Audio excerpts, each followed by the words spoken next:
축복합니다. 우리 옆사람과 좀 인사 나누시고 또 함께 성도 간의 교제를 나누도록 하겠습니다. 성령의 단비가 잔잔히 우리 모두에게 임재되길 바랍니다. 함께 인사 나누겠습니다.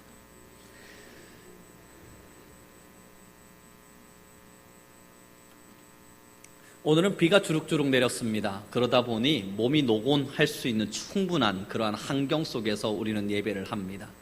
육체의 연약함, 그때 예수님께서 한마디 하신 말씀이 분뜩 떠오릅니다. 너희가 나를 위하여 한시도 깨어 있을 수 없더냐. 물론 우리의 육체의 노곤함은 마땅할 것입니다. 그러나 우리가 주를 위하여 1시간을 깨어 있는 것, 그리 어려운 일은 아닙니다.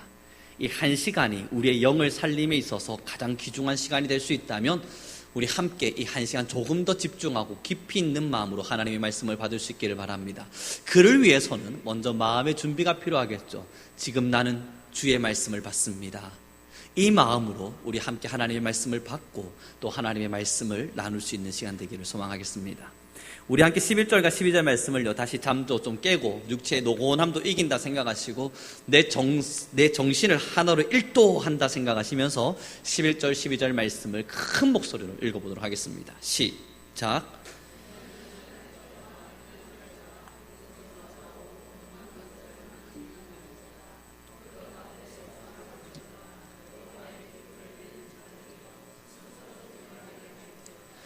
여호와께서 너희 앞에서 행하시며 이스라엘의 하나님이 너희 뒤에서 호위하시리니 너희가 황급히 나오지 아니하며 도망하듯 다니지 아니하리라. 아멘. 오늘의 이 말씀은 참 어찌 보면 축복된 말씀이요. 왜냐하면 이사야서를 지금 새벽 예배를 통해서 계속 나누고 있는데 이사야서가 시작되어질 당시에는 이제 이스라엘 민족들을 멸망에 대해서 예언하고 있는 겁니다. 다시 말해보면 이스라엘 민족이 하나님 앞에서 범죄함이 가득 찼어요. 이제 이 범죄함의 대가를 하나님께서 요구하기 위해서 이스라엘에게 포로로 잡혀가게 될 것임을 예언합니다. 이스라엘이 범죄했죠. 이 범죄로 말미암은 대가로 70년의 포로 생활을 예언한 겁니다. 그리고 후반절로 넘어와서 이사야서 52장에는 이 포로 생활, 70년의 포로 생활이 끝나고 나면 너희는 다시 돌아오게 될 것이라는 희망의 메시지를 던지고 있는 겁니다. 오늘 저와 여러분이 읽었던 이 11절 12절의 말씀이 바로 그 이야기예요. 너희가 포로에서 70년 동안 살게 되겠지만 그러나 걱정하지 마. 내가 반드시 너희를 다시 회복시킬 거야. 여러분, 이거 얼마나 위대한 말씀입니까? 그러나 성경의 모든 역사와 스토리를 다 알고 있는 우리에게 있어서는 이 말씀이 때론 씁쓸하게 다가옵니다. 이제 역사를 다시 보죠. 이스라엘이 범죄했어요. 그래서 그의 대가를 위해서 70년의 포로 생활을 예언했어요. 그리고 나서 하나님께서 이사야서를 통해서 그러나 걱정하지 말라, 내가 너희를 다시 회복시켜서 이스라엘로 돌아오게 하리라 라고 말씀하시면서 11절 보십시오.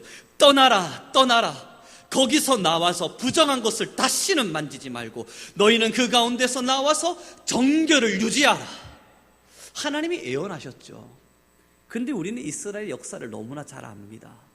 이들이 다시 이스라엘의 민족으로 예루살렘 성전을 재건한 이후에 에스겔서, 결국은 성전이 재건되어져 가는 그 당시 이방 여인들과 이방의 신들을 취하여서 하나님 앞에 범죄합니다.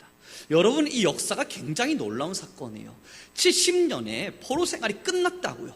그리고 나서 돌아와서 성전을 열심히 재건하는데 아직 성전이 재건되지도 않았어요. 완성도 안 됐다고요. 100년이 지난 것도 수십 년이 지난 것도 아니에요. 불과 조금 지났어요.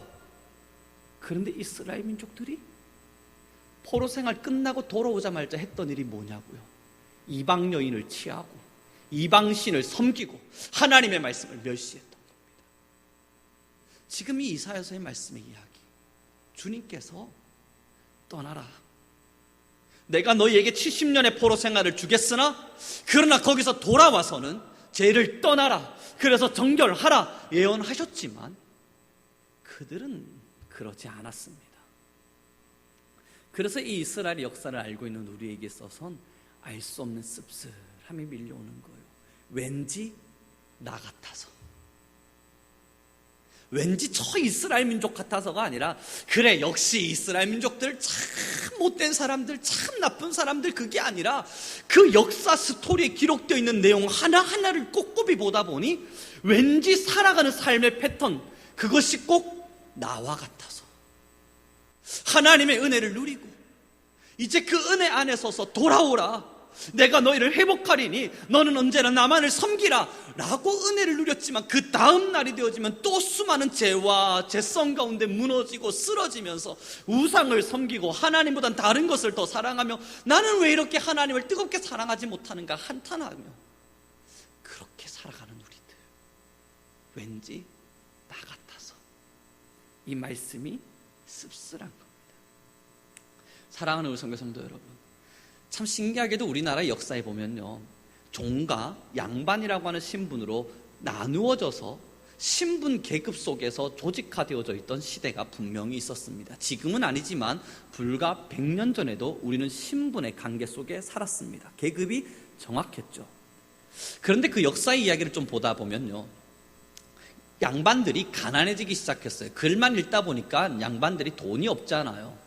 그런데 그때 당시 이 상놈이라 불려졌던 사람들 중에도 돈을 가지게 된 사람들이 생겨나기 시작합니다.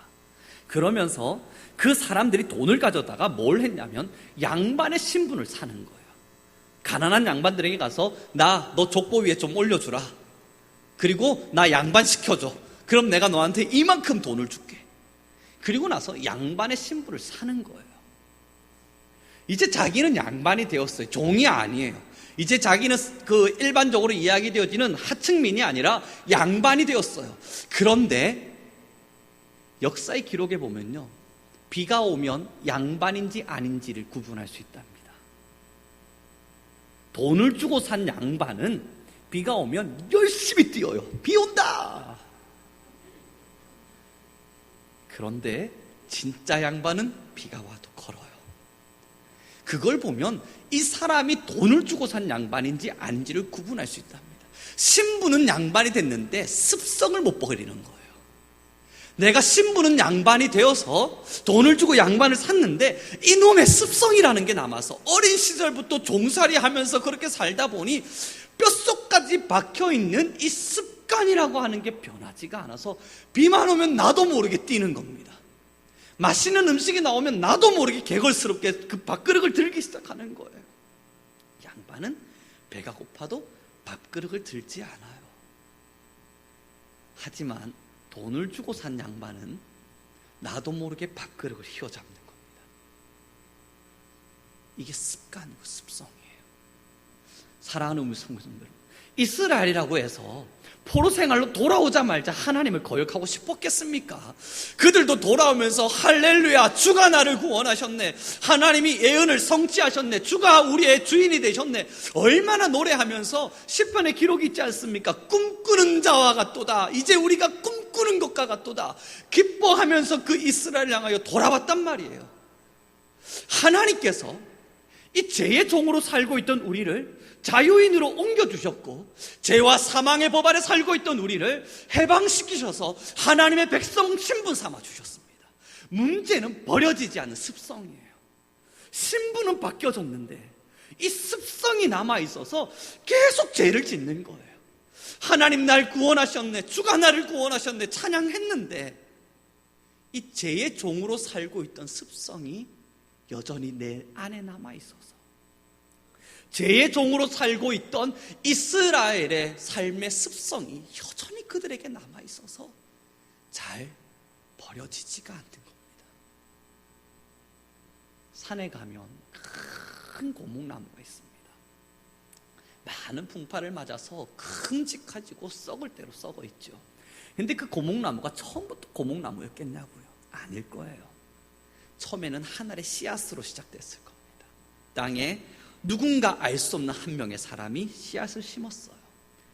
그리고 시간이 지나서 묘목이 되었겠죠. 어린 나무. 그러다 또 시간이 지나다 보니 조금 큰 나무가 되었을 테고, 그렇게 100년, 200년이 지나다 보니 고목나무가 되었습니다. 자, 여러분, 이제 이 고목나무를 한번 배워보죠. 애기 도끼 같은, 아이들 장난감, 아이들이 가지고 놀 때 쓰는 도끼 가지고 이제 그 고목나무 한번 배워봅시다. 열심히 도끼질을 해보십시오. 100년이 지나도 그거 못 뺍니다. 칼날이 아기 칼날 같은 걸 가지고는 100년 동안 톱질을 해도 그거 베기 어렵습니다. 고목나무가 되어 있단 말이에요. 그걸 베려면 무엇보다 날카로운 칼날을 들고 죽을 힘을 다해서 평생 동안 두드려서 10년, 5년, 1년, 몇 개월 동안 밤새 두드려서 베는 겁니다. 그것만 베면 되냐고요? 그 땅 속의 뿌리는요, 그 뿌리라는 녀석이 어디까지 퍼져 있는지를 어떻게 합니까? 조그마한 땅 한 1m만 파면 고목나무의 뿌리가 끝나겠습니까? 아닐 거예요. 아마 직경으로 해서 한 5m 정도만 파내면 고목나무의 뿌리가 끝나겠습니까? 아닐 거예요. 어쩌면 그 고목나무의 뿌리까지 다 드러내기 위해서는 상상하지도 못했을 만큼 땅을 다 갈아엎어야 되는 순간이 찾아올지도 모릅니다. 이게 죄예요. 처음부터 우리에게 있어서 죄라고 하는 것은 그 작은 씨앗일 줄 모릅니다.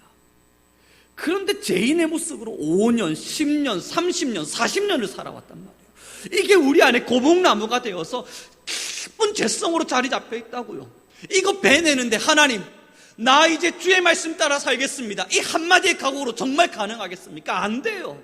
하나님의 은혜를 받아 누리고 내가 주의 말씀대로 살겠습니다, 주님과 함께 하겠습니다, 노래하고 찬양했던 그 한 번의 순간, 그것이 정말 그 죄의 고목나무를 벨 수 있냐고요? 절대 불가능한 이야기입니다.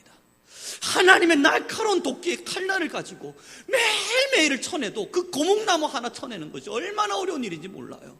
그것뿐이겠습니까? 뿌리까지 갈아엎으려면요, 정말 우리의 속 안에 있는, 우리의 심령 속에 있는 죄의 뿌리까지 뽑아내려면요, 어쩌면 우리의 마음에 아무것도 아닌 듯 보이는 평평한 땅까지도 다 갈아엎어야만 그 뿌리 하나를 발견해낼지 모릅니다. 그 작업을 이루어내는 것을 보고 죄의 습성을 버리는 성화라고 이야기합니다. 사랑하는 우리 성도 여러분, 이제 주님께서 오늘의 본문의 말씀에 11절의 말씀을 보십시오. 떠날지어다 떠날지어다 너희는 거기서 나오고 부정한 것을 만지지 말지어다. 이 말씀은 잠깐 한 번쯤 주님의 은혜를 누리며 찬양하고 존재하고 있으라는 것이 아닙니다. 제발 다시는 죄의 습관을 따라 살지 말라는 겁니다. 하나님의 은혜를 한번 만끽했다면 다시는 그 죄의 습관으로 다시 돌아가지 말라는 거예요. 너희가 정말로 죄와 사망의 법에서 하나님의 백성의 신분으로, 자유인으로 자리하게 되어졌다면, 양반이라면 양반답게 존재하라는 겁니다. 그러기 위해서 우리의 내면 안에 있는 이 죄의 고목나무 하나 베내기 위해서 얼마나 고달픈 신앙의 길을 걸어야 하는 줄 아십니까? 이 고목나무 하나 베어내기 위해서 얼마나 날카로운 칼날이 우리를 등미로 밀고, 하나님의 말씀을 읽으며 이 양심의 신앙의 소리에 얼마나 깊이 있는 찔림이 일어나야 하는 줄 아십니까? 그 찔림이 한 번이면 되겠냐고요. 한 번, 두 번, 100번, 1000번이 이루어져야 하나의 죄성이 사라지는 거예요. 그래서 사도 바울이 우리의 죄성을 보고 쓴뿌리라 이야기했나 봅니다. 드러나 보이는 것이 아니라 땅속 깊숙이 박혀져서 없는 듯이 존재하고 있는 뿌리. 사랑하는 성도 여러분, 우리가 이 신앙의 길을 선택한 이유는 그저 대충대충 신앙의 길을 걷다 하나님 앞에 어떻게 하면 가고 있겠지 마음 먹기 위해서가 아닙니다. 세상의 풍파가 몰아치고 바람 불고 힘겨움의 어려움의 순간에 설 때 그럼에도 주를 위하여, 죽기 위하여 이 길을 선택한 거예요. 그래서 우리 모든 이들의 신앙에 하나의 고백이 있지 않습니까? 주를 위해 죽고 주를 위해 산다. 주를 위해 죽고 나는 주를 위해 산다. 나의 삶도, 나의 죽음도, 나의 존재도, 내가 존재하는 모든 시간도 다 주를 위해 합니다.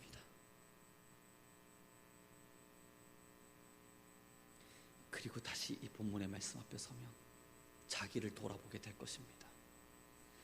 우리 함께 보도록 하죠. 11절입니다. 함께 읽습니다. 시작.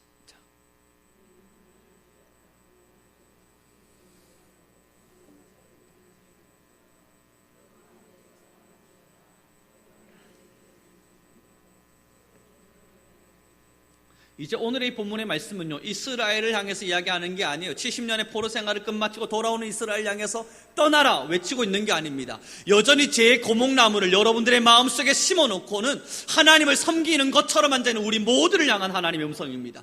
떠날지어다 떠날지어다, 부정한 것에서부터 너희는 떠날지어다. 하나님의 기구를 매는 자들이여 정결할지어다.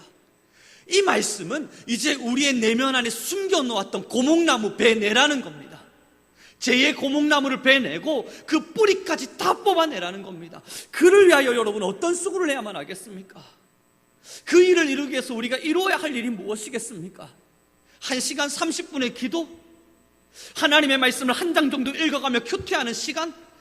정말 그걸로 신앙이 완성될 수만 있다면 저도 그 길을 가겠습니다만, 아마 다 해보셨으니 알 거 아니에요. 지금까지 신앙을 수십 년 걸어오셨으니 다 아실 거 아닙니까?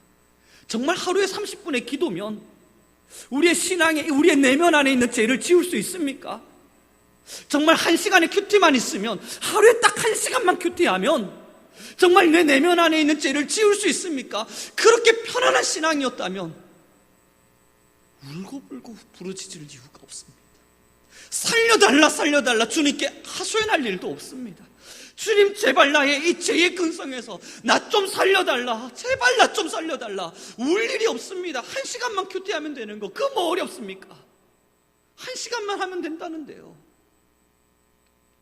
그래도 안 되는 거예요. 붙잡히려고, 하나님의 말씀에 붙잡히려고 끊임없이 주님을 붙잡고 또 붙잡아도, 매일매일 붙잡고 또 붙잡아도 내 안에 있는 죄의 습관이, 죄의 종으로 살아왔던 죄의 습관이 여전히 남아있어서 나를 하나님의 사람답게 살게 하지 못하니, 우리가 이 자리에서 매일 이 말씀을 들음에도 가슴 치는 것 아닙니까? 참 재미난 경험이 아마 저에게도 또 우리 성도님들에게 다 있으실 거예요. 말씀이 새롭다라는 거죠. 이 성경 참 신기합니다. 왜 새롭냐면, 여러분, 이 성경이야, 저도 그렇고 우리 목회자들 같은 경우야, 이걸 가지고 대학을 나왔고 대학원을 졸업했고 이제 뭐 박사학위, 석사학위들을 받은 사람들인데, 이 내용들 읽었으면 얼마나 읽었겠습니까? 연구를 했으면 또 얼마나 오랜 시간 연구를 해왔겠어요. 이 참 많은 시간들을 이 성경이라고 하는 것이 시간을 투여하고 투자하며 살았습니다. 그런데 지금도 성경을 펼쳐들면 새로워요. 이건 아마 목회자들만의 경험이 아닐 겁니다. 우리 30년, 40년 신앙의 길을 걸어오신 여러분들, 성경 이거 분명히 알고 있는 내용인데 다시 읽어도 새롭고, 아니 이 설교는 매번 듣는 설교인 것 같은데 듣고 있으면 또 새롭고, 또 듣고 있으면 또 새롭네. 저의 말투가 바뀌었습니까? 아니면 내용이 바뀌었습니까? 아니면 이 성경을 하나님이 다시 새롭게 써주셨습니까?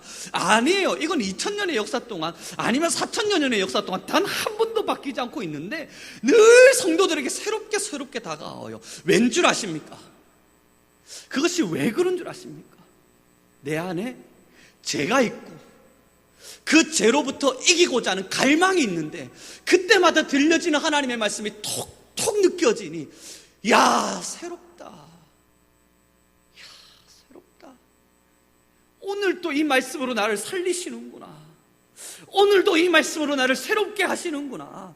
오늘도 여전히 죄로 물들었던 나를 이 말씀으로 깨워내게 하시는구나. 그래서 이 말씀이 참 신비롭고 신기한 것 같습니다.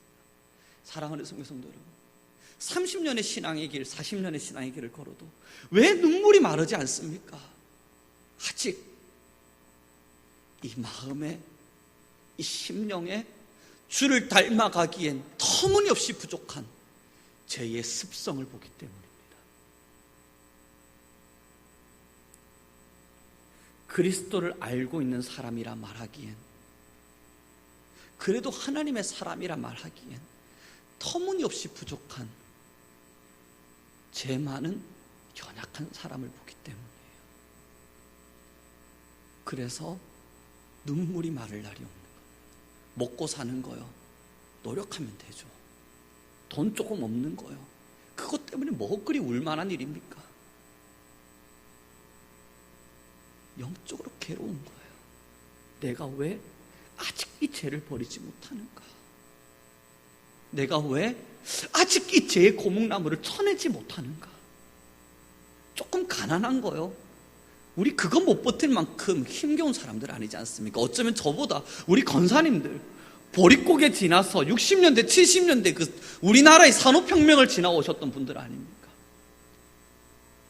그것이 아무리 어렵다 한들 나의 죄를 발견하는 것보다 아프겠습니까? 그렇게 나의 죄를 발견하고 아파하고 있을 때 음성이 들리는 거예요. 떠날지어다. 떠날지어다. 너희는 거기 부정한 곳에서 떠날지어다. 하나님의 기구를 매는 자들이여 정결을 취하고 거기서 떠날지어다. 그런데 이걸 떠나려 하니 왜 이렇게 이 마음이, 왜 이렇게 이 영이 그것을 거부하려 하는지, 이 죄의 습성이 사무치듯 가슴에 있어 눈물 마를 날이 없는 겁니다. 주님, 역시 내가 죄인입니다. 사랑하는 성도 여러분, 오늘의 이 본문에 떠날지어다의 외침은요, 지금 저에게 또한 우리 모든 성도님들을 향한 하나님의 음성입니다. 죄의 습성과 습관이 여전히 나의 삶의 형태에 남아있음에도 그것을 그대로 내버려두면 커져만 갈 뿐입니다. 죄의 습관을 그대로 내버려두면 그것은 마음에 크게 자리해서 나중에 소유권을 주장하게 될 것입니다. 참 재미난 일이죠. 죄가 우리의 마음 안에 자리하게 됩니다. 주님께서 나의 삶의 주인이 되셔야 되는 것이 마땅한데, 주님이 내 삶의 주인으로 계신 것이 마땅한데, 어느 날 죄가 찾아왔습니다. 야, 죄야, 너는 잠깐만 여기 있다 가는 거야? 하고는 죄에게 잠시 자리를 빌려주었을 뿐입니다. 여전히 주님은 내 삶의 주인이에요. 이 죄는 내 마음에 잠시 깃들어들인 잠깐 스쳐 지나갈 자에 불과해요. 그냥 내버려뒀을 뿐이에요. 그런데 그가 시간이 지나서 자라서 나중에는 소리치는 겁니다. 나 여기 3년 있었어. 이제 이 땅도 내 거야. 이게 소유권의 주장이에요.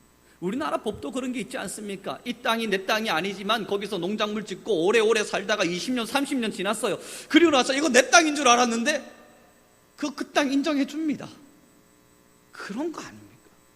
내 마음의 주인이 하나님이라는 건 누가 모르겠습니까만 잠시 자리를 비워두었던, 아니 어떠한 부분 안에만 죄야 넌 여기 잠깐 있다가 가 하고 내버려뒀던 그 죄가 1년이 지나고 2년이 지나고 3년이 지나도 내버려두었더니 이 자는 원래 주인이 아닌데 조금씩 소리치기 시작하는 거예요. 혹시 너의 마음의 주인 나 아니었니?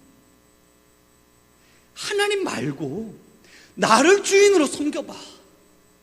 그러면 좀 더 즐거운 일이 있지 않을까? 그렇게 자리하던, 그렇게 자라나던 죄는 결국 주님을 왕자에서 내려놓게 합니다. 내 왕자의 주님이 앉아 계셨던 순간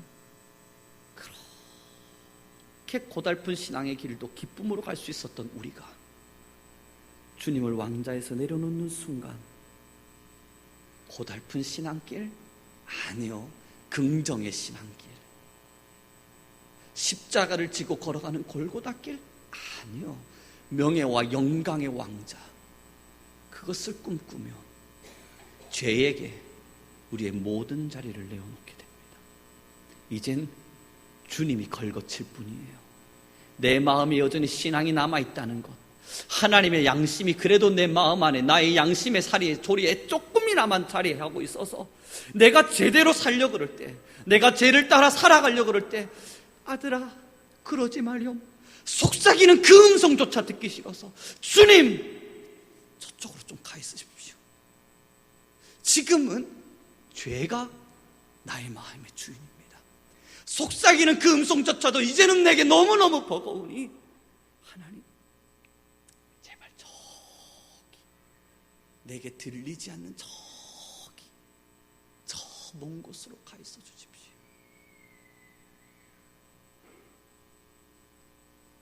이게 미혹당함입니다. 사랑하는 성도 여러분, 하나님의 음성에 떠남, 하나님께서 지금의 이 말씀을 통해 죄에서부터 떠나라, 혹여 이 말씀이 크게 들려주신다면 그래도 감사한 겁니다. 여전히 내 마음의 왕자의 주님이 앉아 계시니까. 그러나 지금 떠나라, 너의 나무의 고목나무를 베어라, 죄의 습성을 버리라, 이 말이 들려짐에도 불구하고 그래 보지 그렇게 마음 먹여진다면 이미 내 마음의 왕자의 주님은 내려놔 지신바 되었고, 저 멀리서 속삭이는 주님이 되어서 들리지도 않는 음성으로, 아들아, 나의 사랑하는 아들아, 제발 그 죄를 버리면 안 되겠니? 이러한 신앙을 가진 자가 누구였냐고요? 바로 나아만이라고 하는 자입니다. 엘리사에게 찾아와 나아만 장군이 자신의 문둥병을 낫게 해달라 기도합니다.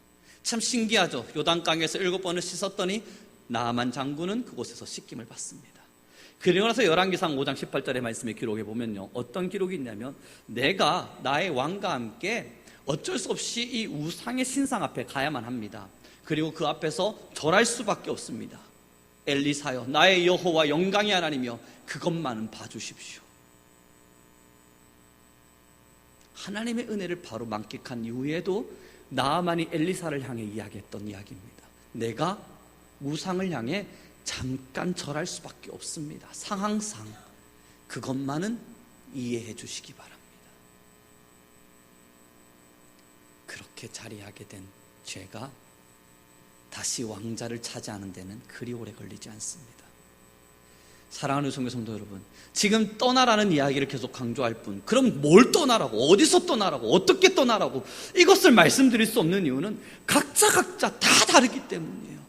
한 명 한 명의 죄의 습성이 달라요. 제가 가지고 있는 죄가 있습니다. 아직까지 버리지 못하고 있는 죄가 있습니다. 잘라내기 위해서 하나님의 말씀의 도끼를 가지고 열심히 쳐내고 있지만 그럼에도 아직까지 잘 안 잘리는 것이 있습니다. 그건 제 거예요. 제 것을 여러분들에게 설명했다 하는데, 사람마다 상황이 다르고 사람마다 마음의 영적인 죄악의 근본이 다르고 지금 자신이 죄를 깨닫고 있는 영적인 수준과 깊이가 다른데 그것을 어떻게 하나하나 낱낱이 설명할 수 있겠습니까? 그러나 하나님의 음성을 들으시는 신앙의 양심이 살아있는 이라면 지금 자신의 눈에 있는 들보를 보고 있을 겁니다. 자신의 심령 속에 숨겨져 있는 들보를 발견하고 있을 겁니다. 남의 눈에 티를 발견하면서 살아갈 수 있는 신앙이 아니라 지금 이 음성 앞에 서서 내 신앙의 자리 앞에 자리잡고 있었던 들보가 무엇이었던가, 나의 신앙의 양심을 돌아보고 나의 신앙의 가치를 돌아보고 지금의 자신의 영적인 상태를 돌아볼 수 있을 것입니다. 귀 있는 자는 들을지어다. 사랑하는 우리 성도 여러분, 하나님의 말씀은 결국 들리는 자에게 들릴 뿐입니다.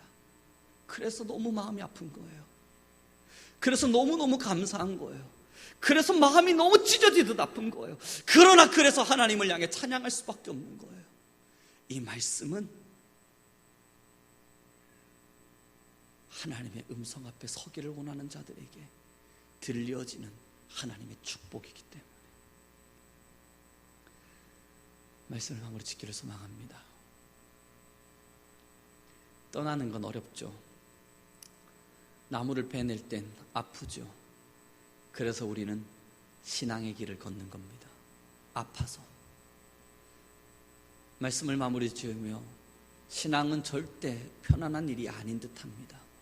편하게 쉽게 신앙의 길을 걸어갈 수는 없습니다.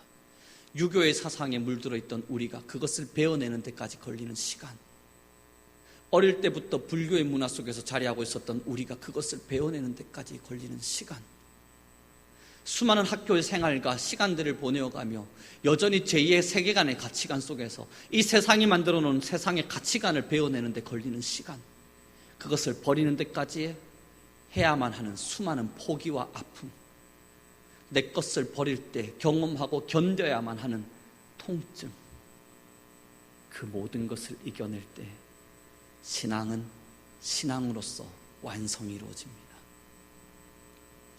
우리 함께 떠납시다. 이 떠남의 의미는 두 가지입니다. 죄에서 떠납시다. 그리고 천국의 길을 향해 떠나갑시다. 주님께서 우리를 성화의 자리로 부르셨으니 하루하루 나를 지우고 나를 버리지 않으면 신앙은 공허합니다. 우리 모두 떠납시다. 우리 옆사람과 인사 나누도록 하죠. 우리 안에 있는 죄를 버립시다.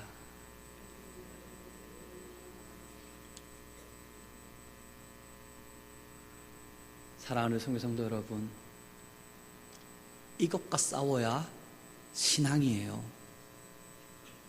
이것과 매일매일 싸워내셔야 신앙이 성장하는 겁니다. 천국의 길이 뭐냐고요? 저기 있는 저 천국을 바라보면서 언젠간 내가 죽으면 저 금은보화 많은 저 천국에 들어가겠지? 그게 천국의 길이 아니고, 천국의 길은 오늘 죄와 싸운 시간입니다.